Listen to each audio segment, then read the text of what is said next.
আমার মতন যারা নতুন ইউটিউবার আছে, যারা ব্লগ বানাও তাদের জন্য আজকের এই মিনি ব্লগটা। এই যে আমার রিং লাইটটা দেখছো, এই রিং লাইটটা কদিন ধরে বেশ ডিস্টার্ব করছে। আর তারপরে আজকে অবশেষে দোকানে নিয়ে এসে ঠিক করিয়ে নিলাম। যেখান থেকে কিনেছিলাম সেখানেই দিল।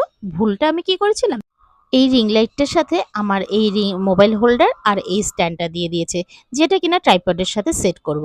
তো এখানে আমি যেটা ভুল করেছিলাম সেটা তোমাদের সাথে একটু শেয়ার করার জন্যই আজকের এই মিনি ব্লগ। আজকে এই জায়গাটাটা যেটা গোল চাকতির মতন দেখছো সেটা না দিয়েই আমি স্ক্রুটা এটার মধ্যে সেট করে দিয়েছিলাম। আর মোবাইল হোল্ডার যেখান দিয়ে দেওয়ার সেখান দিয়ে দিয়েছি।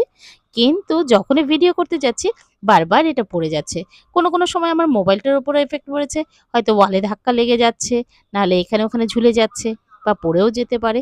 তো তারপরে এভাবে করে লাগালাম। আর ওই চাকতিটা দিয়ে যেটা লাগিয়েছিলাম সেটাই এখানে অ্যাটাচ করে দিলাম। তারপরে এটা পাওয়ার ব্যাংকের সাথে কানেক্ট করলাম। দেন আমার ভালো করে জ্বললো।